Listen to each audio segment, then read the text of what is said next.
Hey, what's up everyone? This is Anthony from Anthony's Customs, and for this video we are taking a look back at the original manga version of Piccolo from the SH Figuarts Dragon Ball Z line. He just got reissued, so I've gotten a lot of people asking me to re-review the figure so they can decide if they want to pick one up or not, so here it is. Now if you guys don't know, Piccolo is one of my all-time favorite DB and DBZ characters. He's got a really great storyline, and this figure is also really great. So I'm going to say right off the bat I do recommend it, but let's take a look at the figure itself. It really only has one downside to the whole figure in the design, and then one minor flaw in kind of the execution. So we'll talk about that as we go. The paint scheme on this guy, he's got the yellow little pad thingies, whatever those are. I don't think they've ever said, at least in the anime or anime. So those are painted pretty well, though. They are yellow with kind of like an orange wash going on, so that's pretty good. He's got the green skin and purple clothes. The purple, it might look like these are fairly different on camera. They aren't noticeably different in real life. The pants are slightly duller purple, but it's not so much of a problem. Sculpt is great all the way around. The paints are good all the way around. No issues there. I should point out this is the original release. It's not the reissue, but it should be the exact same thing. They don't tend to change things on reissues like this, so I wouldn't worry too much about things changing. He does come with some pretty good accessories. We'll get into those as soon as I go through the articulation really quickly. The head is on a ball hinge, so it's a little ball peg in the bottom, a ball peg in the top, and then a hinge here, and that'll rotate around and pretty much do whatever we want. The neck is on a single ball peg, I believe. It could be double, but effectively it's just a single ball peg, so the neck can move around. The head pops off, maybe a little bit too easily, but it's not like it's going to fall off, so it's not a big deal. Shoulders are on a ball peg that goes into the torso, so that's what that movement is. Then we have a ball hinge for the actual shoulder and a bicep swivel right there. The top of the sleeve is on, it's a ball peg, but it doesn't actually have any movement. Well, it has some movement back and forth. So either way, the shoulder's on a ball peg, so that can move around to fill in the gaps of the clothing as best as possible. Double jointed elbow, but the top joint doesn't accomplish a whole lot. It does work though, so I do like that. The wrist is just like the neck.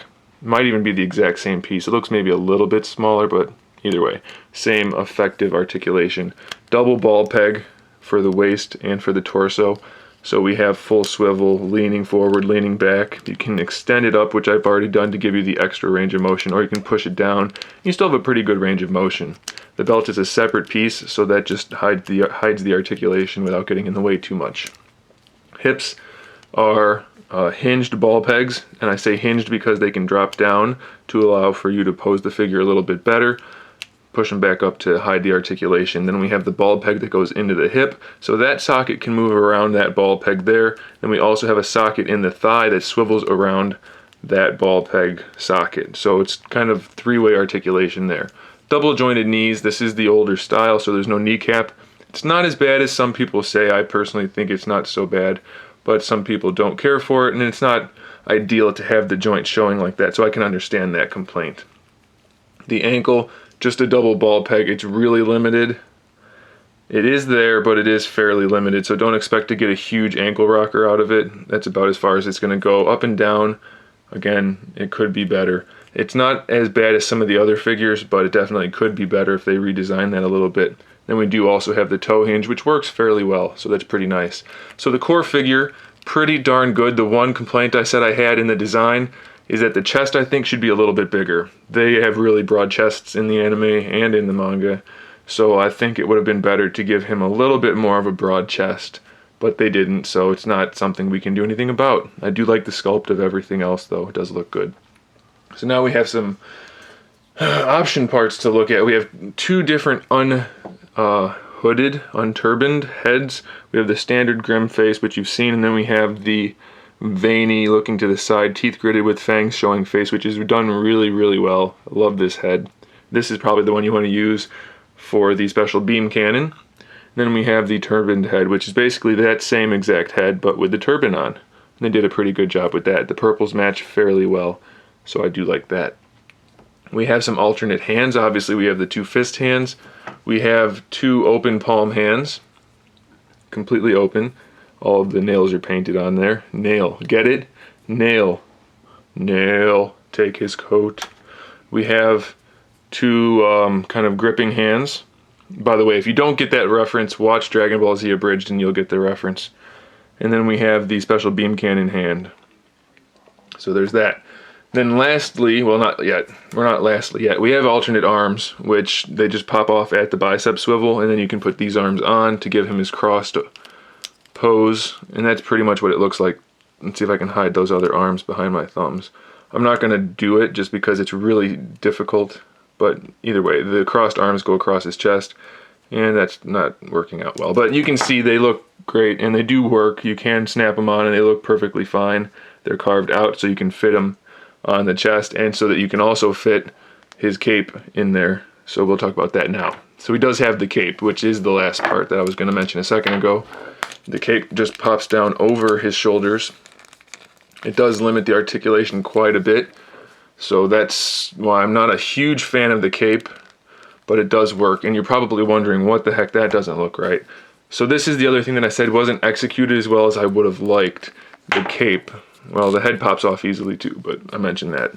So the cape has to snap into those snaps there.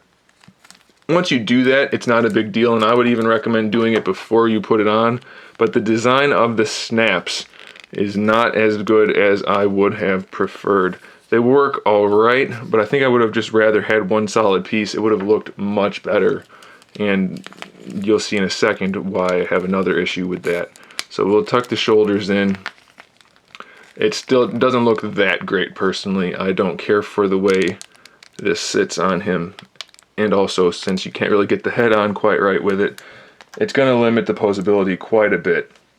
So if you want to just have him standing there, I would suggest you put on the other part of the front of the cape, which is meant to go with the crossed over arms.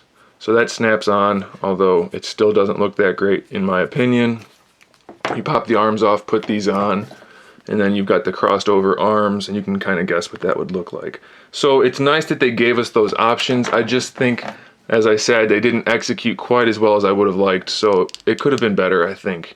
We do not get a special beam cannon for this guy, so unfortunately you're going to have to either make your own or improvise with another figure's accessories. So it's a little disappointing, but he's still easily a great figure, and despite any of those minor flaws, well worth the price point. So I definitely recommend you pick him up. Thanks for watching, guys. Stay tuned for more figure reviews, custom figures, and other good stuff. And in the meantime, keep collecting.